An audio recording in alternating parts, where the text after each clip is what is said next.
तो दोस्तों आज तारीख हो गई है 10 जुलाई की, साथ ही में दिन है रविवार का। तो आज दिन भर के मुख्य समाचार और देश दुनिया की ताज़ा खबरें हम आपके लिए लेकर आ चुके हैं। तो आइए बिना देर किए चलते हैं सीधे आज की पहली खबर की तरफ। जियो एयरटेल वीआई के छक्के छुड़ाने आने वाली है गौतम अडानी की टेलीकॉम कंपनी। आइए बताएं पूरी जानकारी। जी हां, भारत के नहीं बल्कि एशिया के दूसरे सबसे अमीर व्यक्ति यानी कि बिजनेसमैन गौतम अडानी एक नए बिजनेस की शुरुआत करने जा रहे हैं और इस खबर ने लोगों में काफी हलचल मचा दी है। ताज़ा जानकारी के मुताबिक आपको बता दें कि रिलायंस, जियो, एयरटेल और वोडा आइडिया के बाद अब देश के टेलीकॉम सेक्टर में एक और प्राइवेट टेलीकॉम कंपनी का नाम जुड़ सकता है और ये नई टेलीकॉम कंपनी गौतम अडानी की हो सकती है। हालांकि आपको बता दें, इस खबर को लेकर फिलहाल अडानी ग्रुप की तरफ से कंफर्म नहीं किया गया है, लेकिन जो अंदर से रिपोर्टें आ रही हैं वो यही है जिसके बारे में अभी हमने आपको बताया। तो इसी कंपनी को लेकर ये अंदाजे लगाए जा रहे हैं कि जब इसकी लॉन्चिंग होगी तो एक बार फिर से देश की जनता को कई तरह के ऑफर देखने को मिलेंगे, जिसकी वजह से ऐसा हो सकता है कि शायद एक बार फिर से डेटा और कॉलिंग सस्ता हो जाए अभी के मुकाबले में। तो ये पूरी बात सच साबित होती है या नहीं, ये तो आने वाले दिनों में ही पता चलेगा। आइए हम चलते हैं अगली खबर की तरफ। बिहार की धरती में कई जगह दफन है सोना, निकलते ही बदल जाएगी प्रदेश की तस्वीर।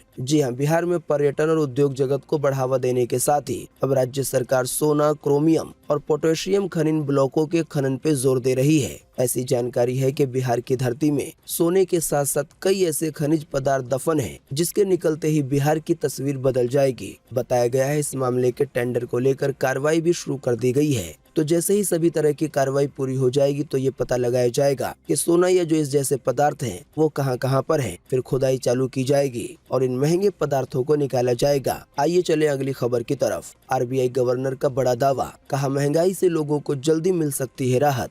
जी हां, आरबीआई गवर्नर शक्तिकांत दास ने बीते शनिवार को कहा है कि वित्तीय वर्ष 2022 और 23 की दूसरी छमाही में मुद्रास्फीति में धीरे धीरे कमी आने की उम्मीद है। इसकी वजह से महंगाई से लोगों को राहत मिल सकती है। बिल्कुल आसान सी भाषा में कहें तो आरबीआई गवर्नर की तरफ से ये कहा गया है कि आर्थिक मामलों को लेकर आने वाले दिनों में जो भी बदलाव होंगे तो इसकी वजह से आम जनता को महंगाई से राहत मिल सकती है। हालांकि महंगाई को लेकर ये राहत कैसे मिलेगी, किन चीजों पर मिलेगी या मिलेगी भी या नहीं, ये तो आने वाले दिनों में पता चलेगा। बाकी हम उम्मीद करते हैं कि ऐसा ही हो, यानी कि महंगाई से लोगों को राहत मिले। आइए चलें अगली खबर की तरफ। राजस्थान के उदयपुर के कन्हैया लाल के हत्यारों के खिलाफ इन धाराओं में हुआ है केस दर्ज। आइए बताएं इसके तहत क्या मिल सकती है सजा। जी हाँ, जैसा कि आप जानते होंगे कि राजस्थान के उदयपुर में 28 जून की दोपहर को हुए कन्हैया लाल के बर्बर हत्याकांड ने पूरे देश को हिला दिया था। वहीं पुलिस द्वारा मुख्य आरोपी रियाज अत्तारी और गौस मोहम्मद के साथ कई और आरोपियों को अब तक गिरफ्तार किया जा चुका है। इस घटना के बाद कई संगठन और समाज और राजनीतिक पार्टियों द्वारा प्रदर्शन भी किया जा रहा है। बहुत सारे लोग इस बेरहम हत्याकांड पे आरोपियों की फांसी की मांग कर रहे हैं। तो इसी मामले में ये जानकारी आई है कि आरोपियों के खिलाफ जो केस दर्ज किया गया है और जिन धाराओं में केस दर्ज हुआ है उसके तहत उन्हें फांसी हो सकती है।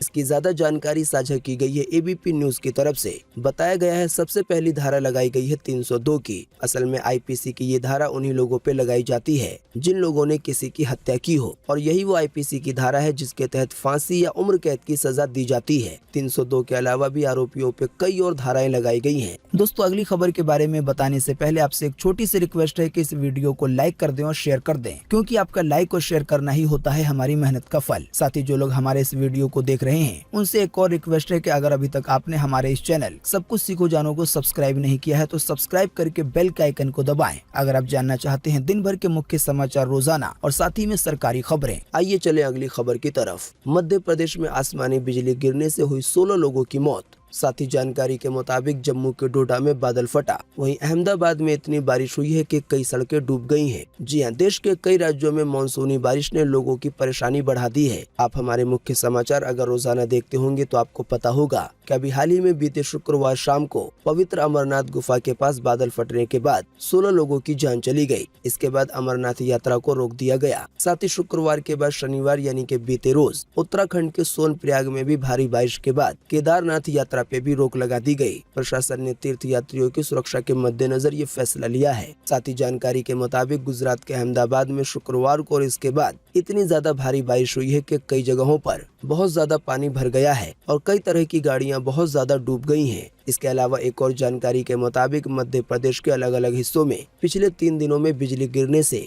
16 लोगों की मौत हुई है। आइए आपको लगे हाँ तो अगली खबर में बताते हैं कि आज 10 जुलाई को पूरे देश में कैसा रहेगा मौसम। देखें इसकी ज्यादा जानकारी अपनी स्क्रीन पर। आज 10 जुलाई 2022 को पूरे देश में ये रहेगा मौसम का हाल। मौसम विभाग ने जारी किया है मौसम का पूर्वानुमान। जी हाँ, मौसम विभाग के अनुसार अगले 24 घंटे के दौरान गुजरात में, कोंकण में, गोवा में, कर्नाटका में, विदर्भ में, मराठवाड़ा में, महाराष्ट्र के कुछ हिस्सों में, उत्तरी आंतरिक कर्नाटका में, तेलंगाना में, दक्षिण छत्तीसगढ़ में, मध्य प्रदेश के कुछ हिस्सों में हल्की से मध्यम बारिश की संभावना जताई गई है। हालांकि साथ ही में इन राज्यों के कुछ स्थानों पे भारी बारिश भी हो सकती है। इसके अलावा भी उत्तराखंड में, पंजाब में, हरियाणा में, पश्चिमी उत्तर प्रदेश में और हिमाचल प्रदेश में भी हल्की से मध्यम बारिश होगी। इन राज्यों के भी 1-2 स्थानों पे भारी बारिश की संभावना जताई गई है। इसके अलावा भी राजस्थान में, उड़ीसा में, गंगे पश्चिम बंगाल में, अंडमान निकोबार द्वीप समूह में, लक्षद्वीप में, मणिपुर में, मिजोरम में, त्रिपुरा में, उप हिमालय पश्चिम बंगाल में, साथ ही सिक्किम में और दिल्ली एनसीआर और जम्मू कश्मीर में भी आज हल्की से मध्यम बारिश हो सकती है।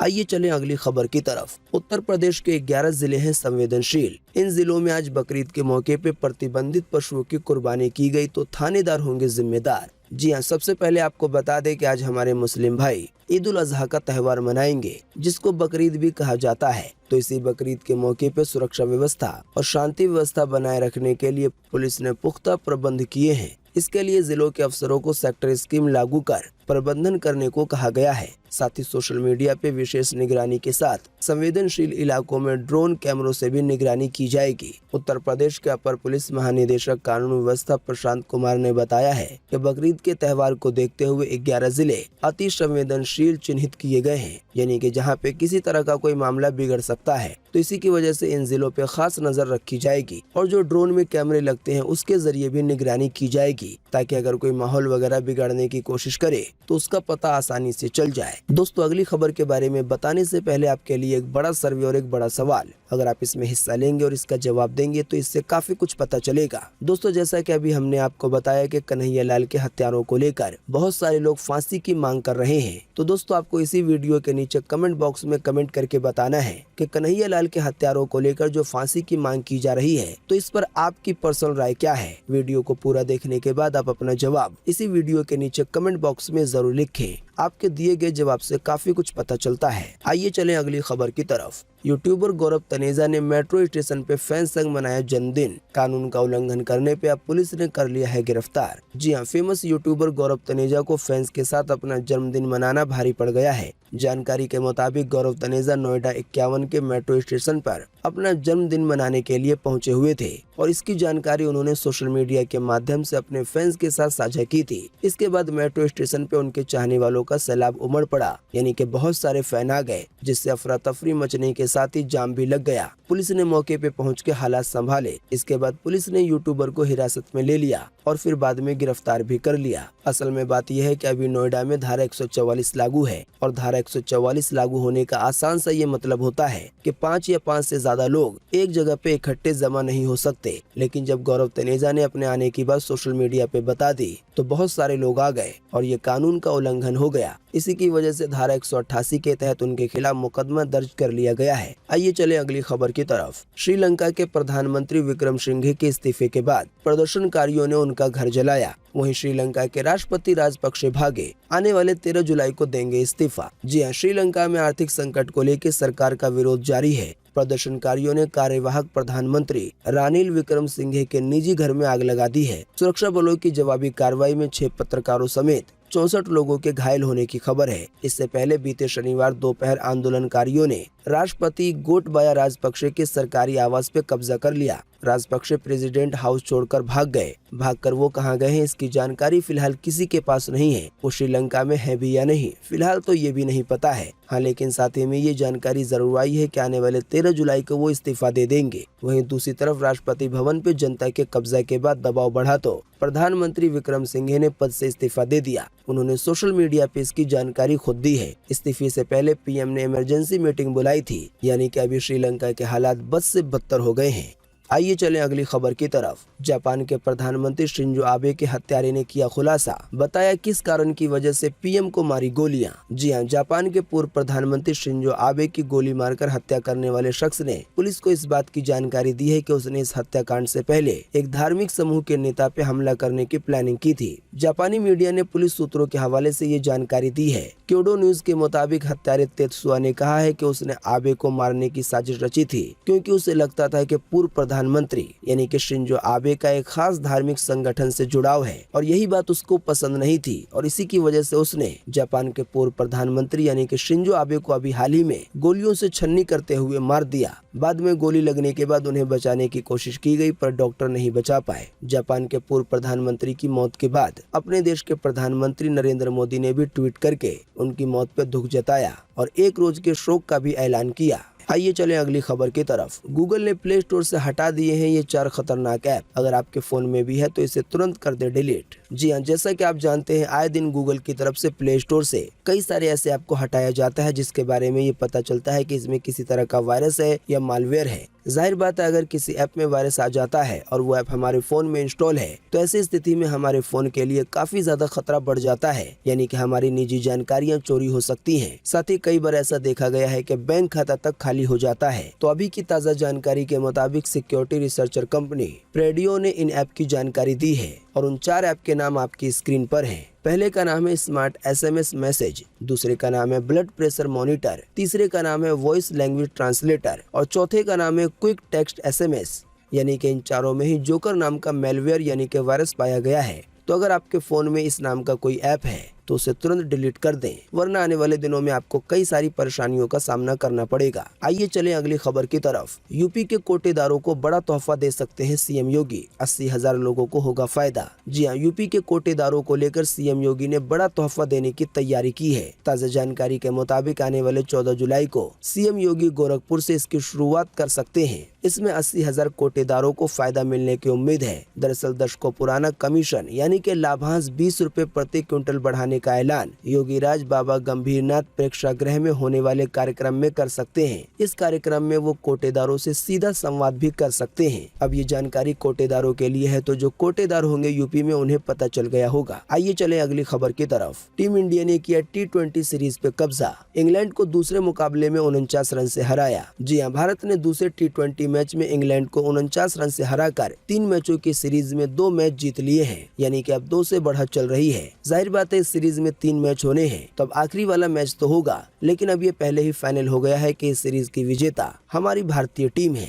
बीते रोज के मैच का हाल इन शॉर्ट में बताएं तो टॉस हारकर पहले बैटिंग करते हुए भारत ने 20 ओवर में 8 विकेट के नुकसान पे 170 रन बनाए। हालांकि इसके जवाब में इंग्लैंड की टीम 17 ओवर में 10 विकेट खोकर 121 रन ही बना सकी और 49 रन से हार गई। आइए चले अगली खबर की तरफ। बीते रोज एक बार फिर से मिले 18,000 से ज्यादा नए मामले कोरोना वायरस के। इसी दौरान फिर गई है 43 लोगों की जान कोरोना के कारण। जी हां, बीते रोज लगभग 24 घंटे में एक बार फिर से 18,000 से ज्यादा नए मरीज मिले हैं कोरोना वायरस के। इन नए मरीजों के मिलने के बाद अब देश में एक्टिव केसों की संख्या 1,25,028 हो गई है, यानी कि अब देश भर में इतने कोरोना वायरस के मरीज हो गए हैं। अभी हाल ही में इन एक्टिव केसों की संख्या में 2600 से ज्यादा नए मामलों की बढ़ोतरी हुई है, यानी कि पिछले 24 घंटे के दौरान। बाकी जैसा कि हमने आपको बताया, इसी दौरान 43 लोगों की जान फिर से गई है कोरोना के कारण। हाँ, लेकिन अच्छी बात ये रही कि इसी दौरान 16,000 से ज्यादा लोग ठीक भी हुए हैं। आइए चलें अगली खबर की तरफ। लोग उठा रहे हैं सवाल, क्या मंदी में आ गई है ओला, क्योंकि कर्मचारियों को नौकरी से निकाला जा रहा है, साथ ही सैलरी भी नहीं बढ़ाई गई है। जी हां, ऐप बेस्ड कैब सर्विस देने वाली घरेलू स्टार्टअप कंपनी ओला ने अपने कर्मचारियों को नौकरी से निकालना शुरू कर दिया है। साथ ही एम्प्लॉयज के सालाना परफॉर्मेंस के आधार पर मिलने वाले अप्रेजल को भी टाल दिया है, यानी कि सैलरी भी नहीं बढ़ाई है। इसी की वजह से कहा जा रहा है, तो क्या ये मंदी आने का संकेत है या इसके पीछे की वजह कुछ और है? सूत्रों के हवाले से ये खबर दी गई है कि ऐसा हो सकता है कि 500 कर्मचारियों की नौकरी चली जाए। अभी फिलहाल कंपनी में 1100 कर्मचारी काम करते हैं। आइए चलें अगली खबर की तरफ। इतना मोबाइल ना देखें कि आंखों का पानी सूख जाए। जो लोग बहुत ज्यादा फोन का इस्तेमाल करते हैं उनके लिए विशेषज्ञों की तरफ से जारी की गई है चेतावनी। जी हाँ, जवान हो या बच्चे, जिसे भी देखो वो कंप्यूटर, मोबाइल, लैपटॉप, टैबलेट या टीवी पे नजर गड़ाए बैठा बैठा है। उन्हें अंदाजा नहीं है कि स्क्रीन से निकलती नीली रोशनी आंखों के लिए डिजिटल मायोपिया के रूप में घातक बीमारी लेकर आ सकती है। आंखों में गीलापन रखने वाली मोबियन ग्रंथियां सूख रही हैं। इस मामले में मेडिकल कॉलेज के प्राचार्य नेत्र रोग विशेषज्ञ डॉक्टर आरसी गुप्ता कहते हैं कि हर अंक की तरह आंखों को भी भरपूर आराम चाहिए, लेकिन देर रात तक जागने एवं मोबाइल या लैपटॉप देखने से